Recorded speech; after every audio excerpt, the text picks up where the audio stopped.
গুৰুত্বপূৰ্ণ খবৰ অসমলৈ যেতিয়া দেশৰ প্ৰধানমন্ত্ৰী নৰেন্দ্ৰ মোদী আহিছিল তেতিয়া ধুবুৰী লোকসভা সমষ্টিৰ পৰা হাজাৰ হাজাৰ মুছলমান জনসভাত অংশগ্ৰহণ কৰিছিল মোদীৰ সভাত অংশগ্ৰহণ কৰিছিল আৰু তেতিয়াই ধুবুৰী লোকসভা সমষ্টিৰ সাংসদ বদৰুদ্দিন আজমলৰ বিৰুদ্ধে ক্ষোভ প্ৰকাশ কৰিছিল সমষ্টিবাসীয়ে কৈছিল এবাৰ ধুবুৰীত বিজেপি ইন আজমল আউট কান্দি কান্দি মুছলমানৰ ভোট লয় বা ব্লেকমেইল কৰে সাংসদ বদৰুদ্দিন আজমলে এই অভিযোগ উত্থাপন কৰিছিল সমষ্টিবাসীয়ে আৰু মুছলমান সমাজে বদৰুদ্দিন আজমলক ধৰ্মগুৰু বুলি ভাবি ভুল কৰে আৰু এইবাৰ ধুবুৰীত বিজেপিকে আকোৱালি লোৱা হ'ব সাংসদ বদৰুদ্দিন আজমলক বিদায় দিয়া হ'ব বুলি অভিযোগ উত্থাপন কৰিছিল বা মন্তব্য কৰা দেখিবলৈ পোৱা গৈছিল আৰু কি মন্তব্য কৰিছিল আমি সবিস্তাৰে লৈ অহাৰ চেষ্টা কৰিম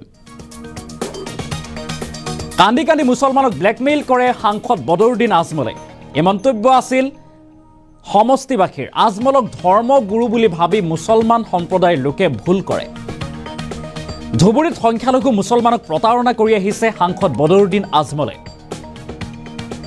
আৰু এইবাৰ সংখ্যালঘু লোকে অৰ্থাৎ মুছলমান লোকে ভোট নিদিয়ে সাংসদ বদৰুদ্দিন আজমলক তাৰ বিপৰীতে বিজেপিক দিব ধুবুৰীত এইবাৰ আজমল আউট বিজেপি ইন আজমলক আৰু ভোট নিদিয়ে সংখ্যালঘু মুছলমান লোকে এই মন্তব্য সমষ্টিবাসীৰ ধৰ্মীয় আবেগ অনুভূতিৰে ভোট বিভাজন কৰি আহিছে সাংসদ বদৰুদ্দিন আজমলে আজমলৰ জৰা ফুকাৰ ৰাজনীতি আৰু নচলিব এই কথা উল্লেখ কৰা হৈছিল আজমলে ৰাজনীতি এৰি ব্যৱসায় কৰক ৰাজনীতি বাদ দিয়ক আৰু ব্যৱসায়ত মনোযোগ দিয়ক বুলি মন্তব্য কৰিছে সাংসদ আজমলক লৈ সমষ্টিবাসীৰ ক্ষোভ প্ৰকাশ পুনৰবাৰ উল্লেখ কৰিছো 4 ফেব্ৰুৱাৰীত দেশৰ প্ৰধানমন্ত্ৰী নৰেন্দ্ৰ মোদী জনসভাত অংশ ল'বলৈ আহিছিল ধুবুৰী সমষ্টিবাসী আহিছিল আৰু হাজাৰ হাজাৰ মুছলমানে মোদীৰ সভাত অংশ লৈ হুংকাৰ প্ৰদান কৰিছিল সাংসদ বদৰুদ্দিন আজমলক কান্দি কান্দি মুছলমানক ব্লেকমেইল কৰে বুলি আজমলে এই কথা অভিযোগ উত্থাপন কৰিছিল সমষ্টিবাসীয়ে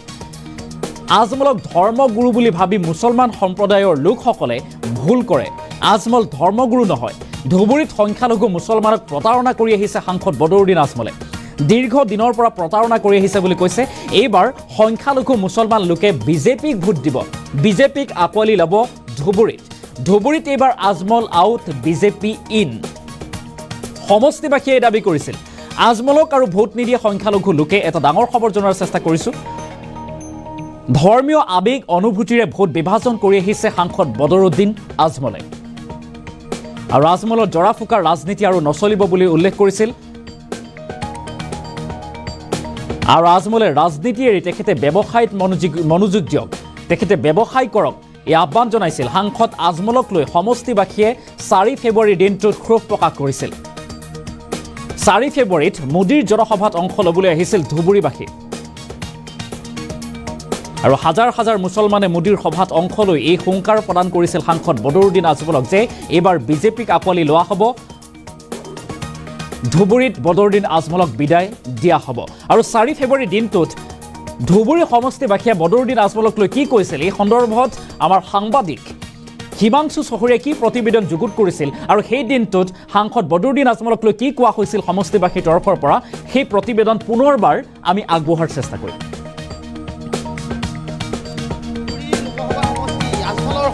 আজমলৰ সমষ্টিৰ পৰা আপোনালোক আহিছে আজমলৰ দুৰ্গ ধুবুৰী কি কয় এবাৰ কি হ'ব আজমল এবাৰ নাপায় আজমলৰ কাম নাই আজমলৰ কাম নাই এবাৰ কিয় সকলোৱেতো কয় আজমলক নোৱাৰে বুলি আজমলৰ সভাত মানুহ বহুত হয় আজমলক নোৱাৰে বুলি নোৱাৰে মানুহক বাৰ ফাঁকি দি আছে উন্নয়ন কাম নকৰে এতিয়া কাম কৰা নাই আজমলে কৰা নাই কোনো কাম কৰা নাই আজমলেতো তাত এয়াৰপোৰ্ট কৰিছে ভালে ধাৰা ভোগ কৰিছে কি হৈছে আজমলৰ ওপৰত কি হৈছে আপোনালোকৰ আজমলে ব্ৰহ্মপুত্ৰক নদী এটা সময়ত কৈছিল ইগনে খাল বা সেই খালখন খালেই ৰৈ গ'ল তাত নদী বান্ধাৰ কাম নহল তেওঁ মুখে ভাষণ দিব পাৰে জাৰা ভোগ দিব পাৰে কিন্তু আমাৰ উন্নয়ন কৰিব নোৱাৰে ধৰ্মীয় আবেগ অনুভূতি হানি মানুহক গুমৰাহ কৰি ভোট বিভাজন কৰি আছে তেওঁ আমাক উন্নয়ন কৰা নাই আমাক সংখ্যালঘু অত্যাচিত অঞ্চল তাত সংখ্যালঘু মানুহক যেনেকৈ ঠগি আছে এই ঠগাৰ পৰিণামত 100 বছৰ পিছুৱাই গৈ আছে সাউথ চালমাৰা মানিকাছৰ জিলা বা ধুবুৰী লোকসভা সমষ্টিখন সংখ্যালঘু দুখত আজমলে কন্দা দেখা যায় মিটিঙত গৈ আজমলে কান্দে সংখ্যালঘু এই কান্দিহে মানুহক ব্লেকমেইল কৰি থাকে মানুহক তেওঁ এনেকৈ কান্দি ব্লেকমেইল কৰি থাকে আৰু ধৰ্মীয় আৱেগ অনুভূতি দেখাই মোনাজাত ধৰি কান্দি দেয়, সকলে পাগল হৈ যায়। এই আমাৰ ধৰ্মগুৰু আহি গ'ল। আচলতে যে আমি ৰাজনৈতিকভাৱে শৈক্ষিকভাৱে সকলো দিশত উন্নয়নৰ ক্ষেত্ৰত পৰা আমি এতিয়া বেমাৰ হ'লে আমি হস্পিটেলতে যাওঁ। আমাৰ মোদীজীৰ শাসনকালত, আমাৰ ডক্টৰ হিমন্ত বিশ্ব শৰ্মাজীৰ শাসনকালত, আমাৰ সৰ্বানন্দ সোণোৱালজীৰ শাসনকালত ধুবুৰীৰ নিচিনা ঠাইত মেডিকেল কলেজ আমি সম্পূৰ্ণৰূপে পাইছোঁ। গতিকে আমি জৰা ফুকাৰ প্ৰয়োজন নহয়, আমাৰ মেডিকেল কলেজ আছে। কিন্তু আজমলৰ দিনত তাত হেলিপেড হোৱা বুলি কয় বা তাত দলং নিৰ্মাণ হোৱা বুলি কৈছে। আপুনি দেখাই দিব পাৰিব নেকি? যথেষ্ট উন্নয়ন হোৱা বুলি কৈ আছে। এটা বস্তু দেখাই দিব পাৰিব নেকি যে আজমলে উমুকটো উন্নয়ন কৰিছে? এটা বস্তু দেখাই দিয়ক যে আজমলৰ MP ফাণ্ডৰ পইচাই এটা ঠাই উন্নয়ন কৰিছে, দেখাই দিয়ক না। আজমলে MP ফাণ্ডৰ পইচাৰে কৰা বুলি কয় তেওঁলোকে। এইটো সম্পূৰ্ণ মানুহক ভেকু ভাওনাৰে ভোট লোৱা তেখেতৰ এটা স্বভাৱ হৈছে। তেখেত মিছলীয়া হৈ গৈছে, কংগ্ৰেছ যেনেকুৱাকৈ মিছলীয়া হৈছে, এইবাৰ আজমলো তেনেকুৱাকৈ মিছলীয়া হৈছে। এইবাৰ ধুবুৰীত কাক লাগে আপোনালোকৰ? বিজেপি লাগে? আমাৰ ভাৰতীয় জনতা পাৰ্টিৰ নেতৃত্বাধীন অহাটো সময়ত 400খন চিট লৈ ভাৰতবৰ্ষৰ শাসনত আকৌ মোদীজী আহিব। গতিকে আমি ধুবুৰী লোকসভা সমষ্টিখনতো আমাৰ ভাৰতীয় জনতা পাৰ্টিৰ এজন কেণ্ডিডেট দি তাৰ পৰা আমি বিজয় সাব্যস্ত কৰি দিল্লীলৈ পঠিয়াম আৰু আমি উন্নয়নৰ মুখ দেখিবলৈ পাম। আজমল ডাঙৰীয়াই বাৰে বাৰে মিটিঙত কয় বোৰখা পিন্ধিব মানা মহিলাসকলক, বোৰখা পিন্ধিবলৈ কয়, বোৰখা পিন্ধিবলৈ কৈছে বা এটা গণ্ডিৰ ভিতৰত থাকিবলৈ কয়, লগতে SC IS হ'লেও বোৰখা পিন্ধিবই লাগিব বুলি কয়। এনেধৰণৰ বিভিন্ন ধৰণৰ কথা মিটিঙত কয়। আপোনালোকৰ মানুহে তাত হাত চাপৰি বজায় ধুবুৰী লোকসভা সমষ্টিত। কথাৰ উত্তৰ মই দি আছোঁ। বোৰখা আৰবীয় সভ্যতা সংস্কৃতি। গতিকে আমাৰ ভাৰতবৰ্ষখন ৰাষ্ট্ৰ এটা গঠন কৰিবলৈ হ'লে তাৰ সভ্যতা সংস্কৃতিৰ প্ৰয়োজন আছে।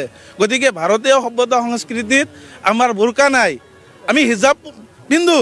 গতিকে বোৰখা নহয়, আমি স্বাধীনতা ৰক্ষা কৰিহে ময়ো এজন সংখ্যালঘু, ধৰ্মীয় সংখ্যালঘু মানুহ, মুছলিম মানুহ। গতিকে মোৰ আই মাতৃও হিজাব পিন্ধে। হিজাব তেনেকুৱা নহয় যে বোৰখা পিন্ধিব লাগিব। স্বাধীনতা বজাই ৰাখি নিজৰ গোপন অংগখিনি ঢাকি ৰাখি সেইখিনিহে আমাৰ হিজাব। গতিকে তেখেতসকলে যেনেকুৱাকৈ বোৰখা কৰি আছে, সেয়া হ'ল আৰবীয় সভ্যতা সংস্কৃতি। গতিকে সেইটো আৰবত চলিব, ভাৰতবৰ্ষত নহয়। এবাৰ আজমল বিদায় টাটা। ধুবুৰী লোকসভা সমষ্টি আজমলৰ সমষ্টিৰ পৰা আপোনালোক আহিছে, আজমলৰ দুৰ্গ ধুবুৰী। কি কয় এইবাৰ কি হ'ব? আজমল এবাৰ নাপায়, আজমলৰ কাম নাই। আজমলৰ কাম নাই এবাৰ। কিয়? সকলোৱেতো কয় আজমলক নোৱাৰে বুলি, আজমলৰ সভাত মানুহ বহুত হয়, আজমলক নোৱাৰে বুলি। নোৱাৰে, মানুহক বাৰ ফাঁকি দি আছে, উন্নয়ন কাম নকৰে। এতিয়া কাম কৰা নাই আজমলে? কৰা নাই, কোনো কাম কৰা নাই। আজমলেতো তাত এয়াৰপোৰ্ট কৰিছে, ভালে ধাৰাভোগ কৰিছে। কি হৈছে আজমলৰ ওপৰত? কি হৈছে আজমলে ব্ৰহ্মপুত্ৰক নদী এটা সময়ত কৈছিল ইগনে খাল বা, সেই খালখন খালেই ৰৈ গ'ল, তাত নদী বান্ধাৰ কাম নহ'ল। তেওঁ মুখে ভাষণ দিব পাৰে, জাৰা ফুক দিব পাৰে, কিন্তু আমাৰ উন্নয়ন কৰিব নোৱাৰে। ধৰ্মীয় আৱেগ অনুভূতি হানি মানুহক গুমৰাহ কৰি ভোট বিভাজন কৰি আছে। তেওঁ আমাক উন্নয়ন কৰা নাই। আমাক সংখ্যালঘু অত্যাচিত অঞ্চল, তাত সংখ্যালঘু মানুহক যেনেকৈ ঠগি আছে, এই ঠগাৰ পৰিণামত 100 বছৰ পিছুৱাই গৈ আছে চাউথ চালমাৰা মানিকাশ্বৰ জিলা বা ধুবুৰী লোকসভা সমষ্টিখন। সংখ্যালঘুৰ দুখত আজমলে কন্দা দেখা যায়, মিটিঙত গৈ আজমলে কান্দে। সংখ্যালঘু এই কান্দিহে মানুহক ব্লেকমেইল কৰি থাকে। মানুহক তেওঁ এনেকৈ কান্দি ব্লেকমেইল কৰি থাকে আৰু ধৰ্মীয় আৱেগ অনুভূতি দেখাই মোনাজাত ধৰি কান্দি দেয়, সকলে পাগল হৈ যায়। এই আমাৰ ধৰ্মগুৰু আহি গ'ল। আচলতে যে আমি ৰাজনৈতিকভাৱে শৈক্ষিকভাৱে সকলো দিশত উন্নয়নৰ ক্ষেত্ৰত পৰা আমি বঞ্চিত হৈ আছোঁ। কাৰণ এজন যোগ্য ব্যক্তিহে যোগ্য স্থানত গৈ আমাৰ সমষ্টিৰ কাৰণে উন্নয়ন কৰিব পাৰিব। তেওঁ যি ব্যৱসায় কৰি আছে, তেওঁক ব্যৱসা কৰিবলৈ দিয়ক, আৰবত গৈ আঁতৰ বেচিবলৈ দিয়ক, সেইখিনি তাত ভাল আছে। তেওঁ ভাল ইনষ্টিটিউট চলাই আছে, সেইখিনি ভাল আছে। কিন্তু ৰাজনীতিত আহিব নালাগিছিল। কাৰণ ৰাজনীতিত আহিলে জনসাধাৰণৰ উন্নয়ন কৰিব লাগিব, নিজৰ পকেটৰ নহয়। কি কয় আজমলে জৰা ফুকা পানী দিয়ে, আজমলৰ পানী লৈ বেমাৰ ভাল হয় বুলি কয় মানুহে। নাই, এইটো সম্পূৰ্ণৰূপে মিছা কথা। এইটো কোনো ধৰণেও সত্য নহয়। আমি জৰা ফুকা কেতিয়াবাৰ পৰা এৰি দিছোঁ। আমি এতিয়া বেমাৰ হ'লে আমি হস্পিটেলতে যাওঁ। আমাৰ মোদীজীৰ শাসনকালত, আমাৰ ডক্টৰ হিমন্ত বিশ্ব শৰ্মাজীৰ শাসনকালত, আমাৰ সৰ্বানন্দ সোণোৱালজীৰ শাসনকালত ধুবুৰীৰ নিচিনা ঠাইত মেডিকেল কলেজ আমি সম্পূৰ্ণৰূপে পাইছোঁ। গতিকে আমি জৰা ফুকাৰ প্ৰয়োজন নহয় আমাৰ মেডিকেল কলেজ আছে। কিন্তু আজমলৰ দিনত তাত হেলিপেড হোৱা বুলি কয় বা তাত দলং নিৰ্মাণ হোৱা বুলি কৈছে। আপুনি দেখাই দিব পাৰিব নেকি? যথেষ্ট উন্নয়ন হোৱা বুলি কৈ আছে। এটা বস্তু দেখাই দিব পাৰিব নেকি যে আজমলে উমুকটো উন্নয়ন কৰিছে? এটা বস্তু দেখাই দিয়ক যে আজমলৰ MP ফাণ্ডৰ পইচাই এটা ঠাই উন্নয়ন কৰিছে, দেখাই দিয়ক না। আজমলে MP ফাণ্ডৰ পইচাৰে কৰা বুলি কয় তেওঁলোকে। এইটো সম্পূৰ্ণ মানুহক ভেকু ভাওনাৰে ভোট লোৱা তেখেতৰ এটা স্বভাৱ হৈছে। তেখেত মিছলীয়া হৈ গৈছে, কংগ্ৰেছ যেনেকুৱাকৈ মিছলীয়া হৈছে, এইবাৰ আজমলো তেনেকুৱাকৈ মিছলীয়া হৈছে। এইবাৰ ধুবুৰীত কাক লাগে আপোনালোকৰ? বিজেপি লাগে? আমাৰ ভাৰতীয় জনতা পাৰ্টিৰ নেতৃত্বাধীন অহাটো সময়ত 400খন ছিট লৈ ভাৰতবৰ্ষৰ শাসনত আকৌ মোদীজী আহিব। গতিকে আমি ধুবুৰী লোকসভা সমষ্টিখনতো আমাৰ ভাৰতীয় জনতা পাৰ্টিৰ এজন কেণ্ডিডেট দি তাৰ পৰা আমি বিজয় সাব্যস্ত কৰি দিল্লীলৈ পঠিয়াম আৰু আমি উন্নয়নৰ মুখ দেখিবলৈ পাম। আজমল ডাঙৰীয়াই বাৰে বাৰে মিটিঙত কয় বোৰখা পিন্ধিব মানা মহিলাসকলক, বোৰখা পিন্ধিবলৈ কয়, বোৰখা পিন্ধিবলৈ কৈছে বা এটা গণ্ডিৰ ভিতৰত থাকিবলৈ কয়, লগতে SCS IS হ'লেও বোৰখা পিন্ধিবই লাগিব বুলি কয়। এনেধৰণে বিভিন্ন ধৰণৰ কথা মিটিঙত কয়। আপোনালোকৰ মানুহে তাত হাত চাপৰি বজায় ধুবুৰী লোকসভা সমষ্টিত। কথাৰ উত্তৰ মই দি আছোঁ। বোৰখা আৰবীয়া সভ্যতা সংস্কৃতি। গতিকে আমাৰ ভাৰতবৰ্ষখন ৰাষ্ট্ৰ এটা গঠন কৰিবলৈ হ'লে তাৰ সভ্যতা সংস্কৃতিৰ প্ৰয়োজন আছে। গতিকে ভাৰতীয় সভ্যতা সংস্কৃতিত আমাৰ বোৰখা নাই, আমি হিজাব পিন্ধো। গতিকে বোৰখা নহয়, আমি স্বাধীনতা ৰক্ষা কৰিহে ময়ো এজন সংখ্যালঘু, ধৰ্মীয় সংখ্যালঘু মানুহ, মুছলিম মানুহ। গতিকে মোৰ আই মাতৃও হিজাব পিন্ধে। হিজাব তেনেকুৱা নহয় যে বোৰখা পিন্ধিব লাগিব। স্বাধীনতা বজাই ৰাখি নিজৰ গোপন অংগখিনি ঢাকি ৰাখি সেইখিনিহে আমাৰ হিজাব। গতিকে তেখেতসকলে যেনেকুৱাকৈ বোৰখা কৰি আছে সেয়া হ'ল আৰবীয়া সভ্যতা সংস্কৃতি। গতিকে সেইটো আৰবত চলিব, ভাৰতবৰ্ষত নহয়। এবাৰ আজমল বিদায় টাটা। ধুবুৰী লোকসভা সমষ্টি আজমলৰ সমষ্টিৰ পৰা আপোনালোক আহিছে। আজমলৰ দুৰ্গ ধুবুৰী, কি কয় এইবাৰ কি হ'ব? আজমল এবাৰ নাপায়, আজমলৰ কাম নাই। আজমলৰ কাম নাই এবাৰ। কিয়? সকলোৱেতো কয় আজমলক নোৱাৰে বুলি। আজমলৰ সভাত মানুহ বহুত হয়, আজমলক নোৱাৰে বুলি। নোৱাৰে মানুহক বাৰ ফাঁকি দি আছে, উন্নয়ন কাম নকৰে। এতিয়া কাম কৰা নাই আজমলে? কৰা নাই, কোনো কাম কৰা নাই। আজমলেতো তাত এয়াৰপোৰ্ট কৰিছে, ভালে ধাৰাভোগ কৰিছে। কি হৈছে আজমলৰ ওপৰত? কি হৈছে আজমলে ব্ৰহ্মপুত্ৰক নদী এটা সময়ত কৈছিল ইগনে খাল বা, সেই খালখন খালেই ৰৈ গ'ল, তাত নদী বান্ধাৰ কাম নহ'ল। তেওঁ মুখে ভাষণ দিব পাৰে, জাৰা ফুক দিব পাৰে, কিন্তু আমাৰ উন্নয়ন কৰিব নোৱাৰে। ধৰ্মীয় আৱেগ অনুভূতি হানি মানুহক গুমৰাহ কৰি ভোট বিভাজন কৰি আছে। তেওঁ আমাক উন্নয়ন কৰা নাই।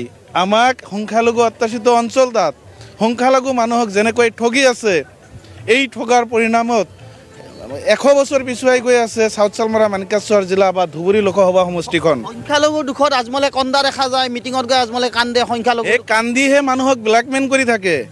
মানুহক তেওঁ এনেকৈ কান্দি ব্লেকমেইল কৰি থাকে আৰু ধৰ্মীয় আৱেগ অনুভূতি দেখাই মোনাজাত ধৰি কান্দি দিয়ে। সকলোৱে পাগল হৈ যায়, এই আমাৰ ধৰ্মগুৰু আহি গ'ল। আচলতে যে আমি ৰাজনৈতিকভাৱে শৈক্ষিকভাৱে সকলো দিশত উন্নয়নৰ ক্ষেত্ৰত পৰা আমি বঞ্চিত হৈ আছোঁ। কাৰণ এজন যোগ্য ব্যক্তিহে যোগ্য স্থানত গৈ আমাৰ সমষ্টিৰ কাৰণে উন্নয়ন কৰিব পাৰিব। তেওঁ যি ব্যৱসায় কৰি আছে তেওঁক ব্যৱসা কৰিবলৈ দিয়ক, আৰবত গৈ আঁতৰ বেচিবলৈ দিয়ক, সেইখিনি তাত ভাল আছে। তেওঁ ভাল ইনষ্টিটিউট চলাই আছে, সেইখিনি ভাল আছে।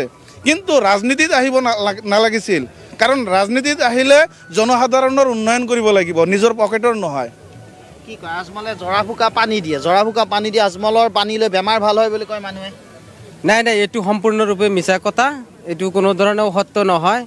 আমি জৰা ফুকা কেতিয়াবাৰ পৰা এৰি দিছোঁ। আমি এতিয়া বেমাৰ হ'লে আমি হস্পিটেলতে যাওঁ।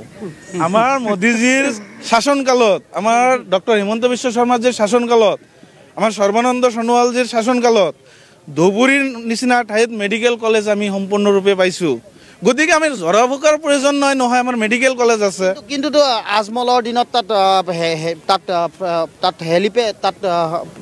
হেলিপেড হোৱা বুলি কয় বা তাত দলং নিৰ্মাণ হোৱা বুলি কৈছে। আপুনি দেখাই দিব পাৰিব নেকি? যথেষ্ট উন্নয়ন হোৱা বুলি কৈ আছে। এটা বস্তু দেখাই দিব পাৰিব নেকি যে আজমলে উমুকটো উন্নয়ন কৰিছে? এটা বস্তু দেখাই দিয়ক যে আজমলৰ MP ফাণ্ডৰ পইচাই এটা ঠাই উন্নয়ন কৰিছে, দেখাই দিয়ক না। আজমল MP ফাণ্ডৰ পইচাৰে কৰা বুলি কয় তেওঁলোকে। এইটো সম্পূৰ্ণ মানুহক ভেকু ভাওনাৰে ভোট লোৱা তেখেতৰ এটা স্বভাৱ হৈছে। তেখেত মিছলীয়া হৈ গৈছে, কংগ্ৰেছ যেনেকুৱাকৈ মিছলীয়া হৈছে, এইবাৰ আজমলো তেনেকুৱাকৈ মিছলীয়া হৈছে। এইবাৰ ধুবুৰীত কাক লাগে আপোনালোকৰ? বিজেপি লাগে? আমাৰ ভাৰতীয় জনতা পাৰ্টিৰ নেতৃত্বাধীন অহাটো সময়ত 400খন চিট লৈ ভাৰতবৰ্ষৰ শাসনত আকৌ মোদীজী আহিব। গতিকে আমি ধুবুৰী লোকসভা সমষ্টিখনতো আমাৰ ভাৰতীয় জনতা পাৰ্টিৰ এজন কেণ্ডিডেট দি তাৰ পৰা আমি বিজয় সাব্যস্ত কৰি দিল্লীলৈ পঠিয়াম আৰু আমি উন্নয়নৰ মুখ দেখিবলৈ পাম। আজমল ডাঙৰীয়াই বাৰে বাৰে মিটিঙত কয় বোৰখা পিন্ধিব মানা মহিলাসকলক, বোৰখা পিন্ধিবলৈ কয়, বোৰখা পিন্ধিবলৈ কৈছে বা এটা গণ্ডিৰ ভিতৰত থাকিবলৈ কয়, লগতে SC SIS হ'লেও বোৰখা পিন্ধিবই লাগিব বুলি কয়। এনে